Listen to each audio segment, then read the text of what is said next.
Poi tarawhiti, kua toa rātou mo te wā tuatahi i te tau 2012 nei, i naia nei kei te mārama haere te kapa Central Pulse mea hara rātou e toai.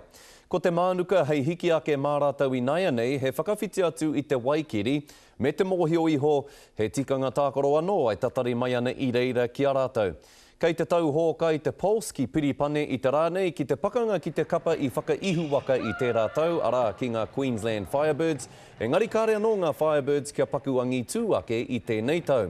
Hioi ko te raru ke, ko te kaha oke o ngā kapa o Aotearoa, mēnā kei ahi treiria rātau e tākoro ana, e whakarite ana te Pulse mō ngā tikanga tākoro mā ngonge o roto o ahi treiria. I can't see why not. You know, they are, reigning champions, and they've got Ramada Aitken, who's a class player, as well as a whole lot of Aussies in there, but I can't say why we can't. And, it is tough to win over there, but I'm not quite sure why, so I'm hoping to break the voodoo.